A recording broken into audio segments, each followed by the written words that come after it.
Good evening to you from wherever you're tuning in. Welcome to another edition of Metropole Sports Center. My name is Nashon Owano. Today on Metropole Sports Center, we are taking center focus on the Kenya Premier League.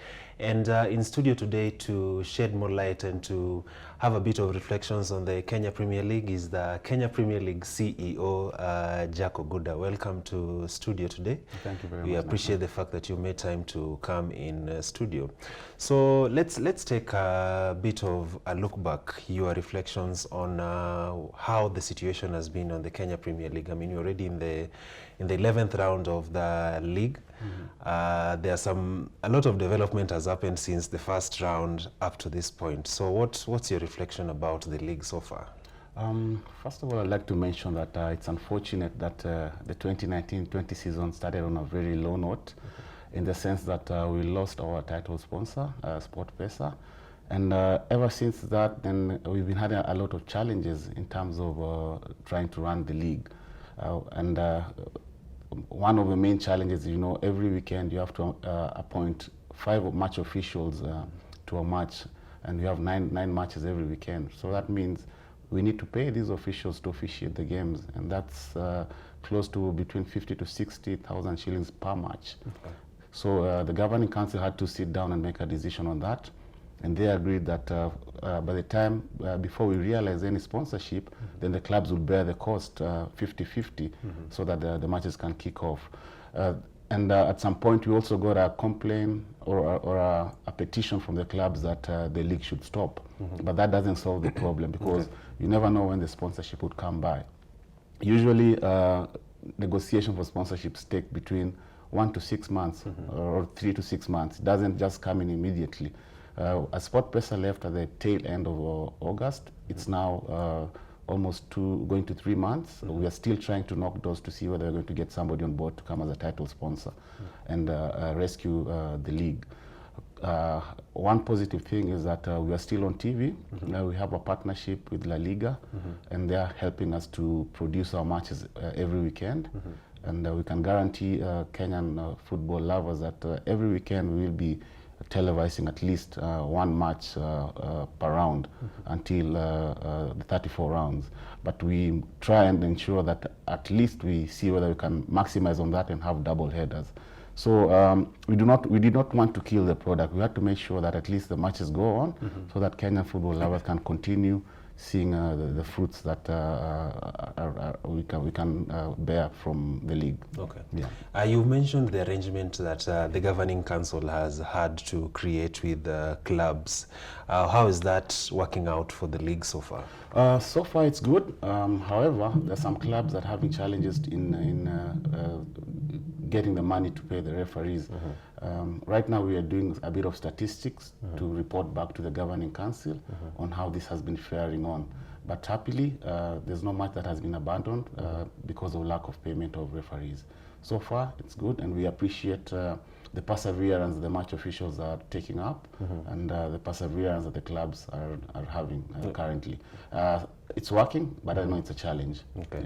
Yeah. Talking about the challenges that the clubs are facing, I mean, I think it will be important or relevant for us to talk about the situation with Sony Sugar.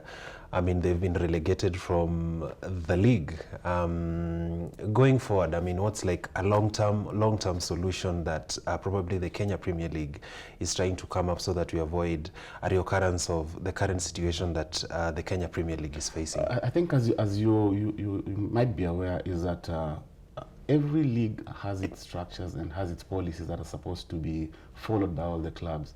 And this emanates from FIFA right to CAF and right to FKF, having the structure of football.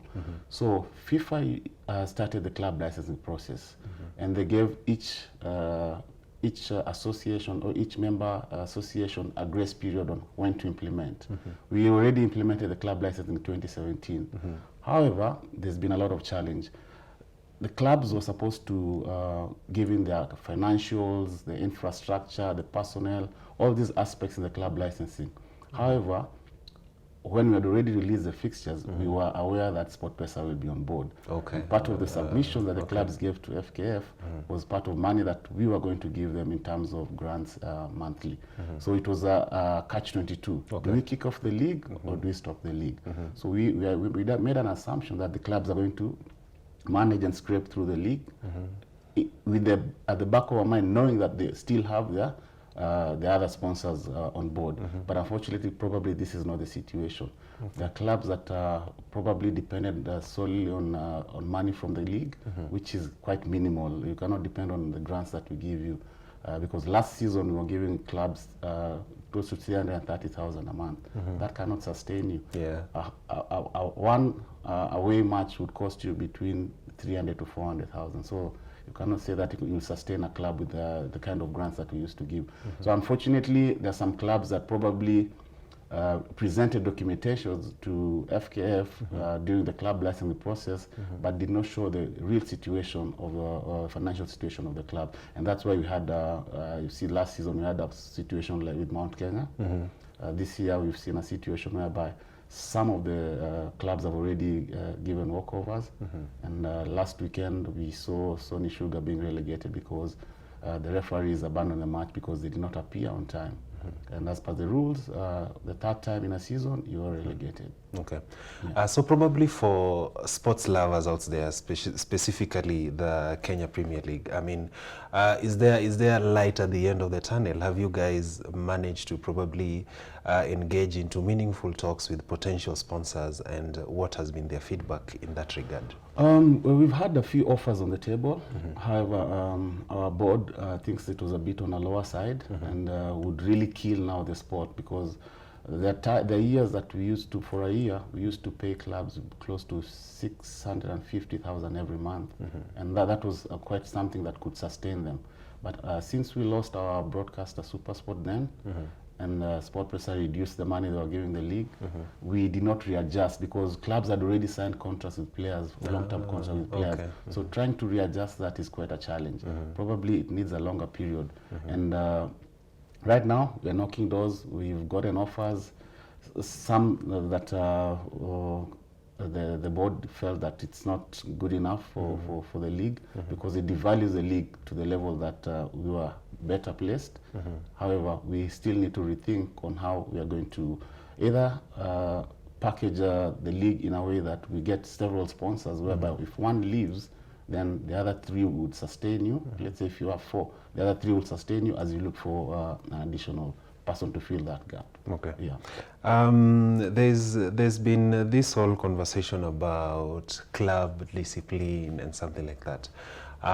Recently, during the Mashemeji Derby, the game had to be stopped midway because of the fans were a bit not impressed by the refereeing decision. Yeah.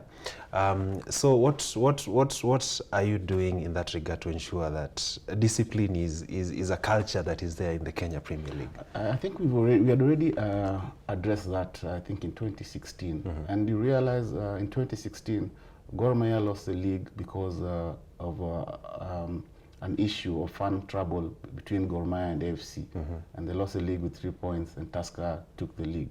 So whereby they were deducted points, and that was one key factor because the fans never feel the pinch. But if your club loses points, then you'll feel the pinch. Yeah. That's a scenario that where Gor Mahia felt the pinch in that they lost the league because of fan trouble. It has reared its ugly head, and we will now work with I think FC Leopards is being the culprit right now.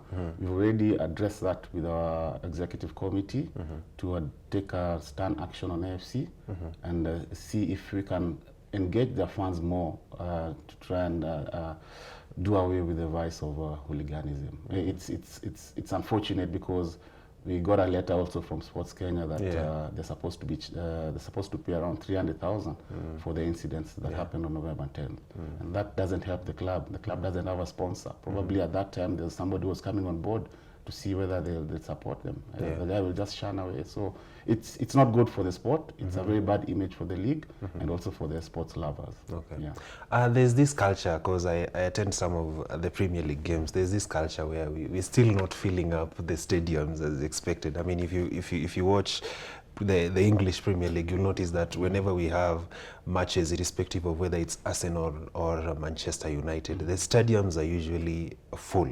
I mean, how far are we to getting to that level of? I think the dynamics are different because the English Premier League is well funded and well supported as well. You realize like the fan attendance at the stadium would comprise like 40% of the club revenue. While here we depend on sponsorship money to see whether, but how clubs need to do more to try and engage their fans and see whether they have incentives for them to attend matches. And unfortunately for teams in Nairobi, they do not have a venue that is quite conducive for their fans. Remember when Nyayo Stadium was open, we used to even have midweek matches in the stadium. You could see people attending the matches. Right now, a home team, which is a Nairobi-based team, has to move to Narok, has to move to Machakos. Gor Mahia is moving now to Kisumu because they think Kisumu they can break even in terms of expenditure. So it is something that we need to also push probably the facility owners, Sports Kenya, the Nairobi County government to get us a better venue like City Stadium of Nyayo, and you'll be, because they're centrally placed, we'll see people coming back to the stadium. Instead of you spending 1,000 shillings to go to Machakos. We are currently, the country is experiencing some harsh economic times. So you spend 1,000 to go watch a game, or what money will you leave at home to your family? So it's tough, but it would have been easier if we had the two stadiums within the CBD available for the league. Okay. Sasa Jack, thank you so much for finding time to come and share reflections on the Kenya Premier League. You're most welcome. Okay, thank you. So that was the Kenya Premier League CEO, Mr. Jack Oguda. Keep it local, Metropole Sports Center. More coming in after the break.